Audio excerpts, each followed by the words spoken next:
Next, let's move on to talk about honor board procedures. If a student believes that they have violated the honor code, they should reach out to the honor board chairs. Email the JB chair if you've broken academic policies, and email the DB chair if you violated student conduct, or basically non-academic policies. You should also reach out to the chairs even if you're unsure whether you violated the honor code or not. By self-reporting, you are taking responsibility for your actions, and it gives you the opportunity to restore trust within the community. Self-reports are the reason why Honor Code works well at Harvey Mudd, and the reason why we can enjoy the benefits of the Honor Code. If you see another student violating the Honor Code, you should remind them and encourage them to self-report. This can be as simple as, "Hey Nico, I saw you hanging out on the roof last night. I think that's an Honor Code violation. I think you should self-report." Now we'll be looking at the self-report process in a bit more depth. As a quick disclaimer, you will not be expected to memorize every step of this process. This is here to give you a general understanding of what the process looks like. When an issue arises, it's first classified as either academic integrity or campus policy. If it's a campus policy issue, then the self-report goes to the DB chair. If it's an academic integrity issue, then the self-report goes to the JB chair. And from there, the settlement process begins. When the settlement process begins, there's first a question of has there been a previous related violation? If there has, then generally the case is moved to a hearing. However, we have recently added procedure that allows for the chairs, the respondent, and the complainant to agree that even in cases of a second related violation, the case can be settled. From there, if either party, meaning the respondent or the complainant, wants a hearing, then they're entitled to one. Additionally, the respondent does have the option of an administrative hearing comprised of only administrators, deans, and no students on the hearing board.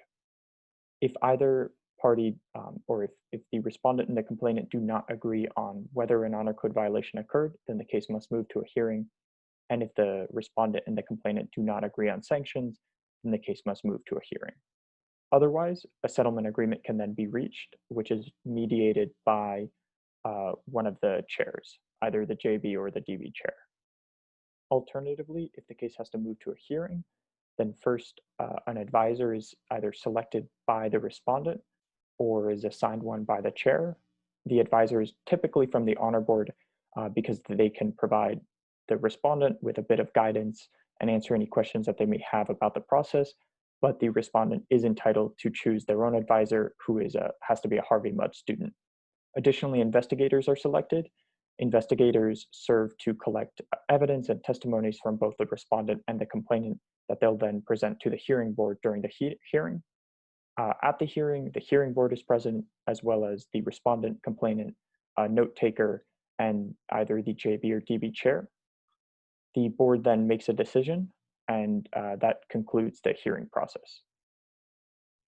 We'll talk a bit more about what the hearing decision-making process looks like, but for now, if there has been a settlement agreement or a hearing and the student is found responsible and sanctions are assigned, then the student, meaning the respondent, has to complete those sanctions, and then the case is finished.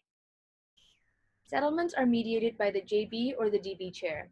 In the case of a settlement, the respondent and the complainant must agree on whether the action is an honor code violation and what the appropriate sanction would be.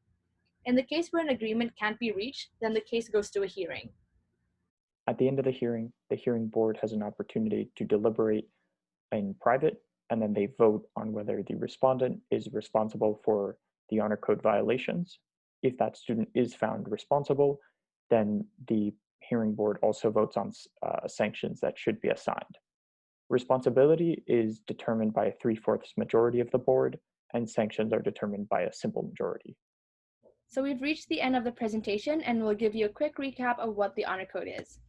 In summary, the honor code focuses on learning, and the honor code and the honor board are not here to punish students for their mistakes, but rather we have a peer system where we help each other learn from these mistakes, and we give each other the opportunity to rebuild community trust. And we do this through a self-report system where students can take responsibility for their actions and then learn from them. And at the end of the day, the honor code cares about you being safe. So please be safe. And if you're unsure about anything, don't hesitate to ask us questions. Here are some resources that you can use moving forward. Both Alona and my emails are listed there on the left. You can also use our JB or DB emails.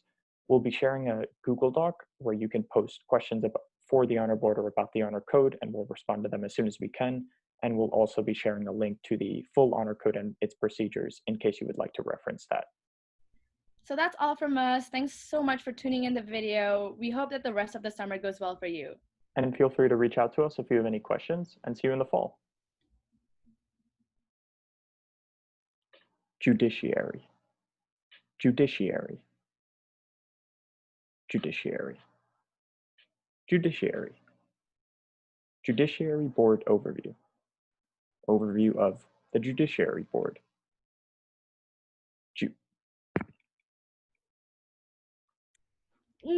It's like small lizard, and they go like.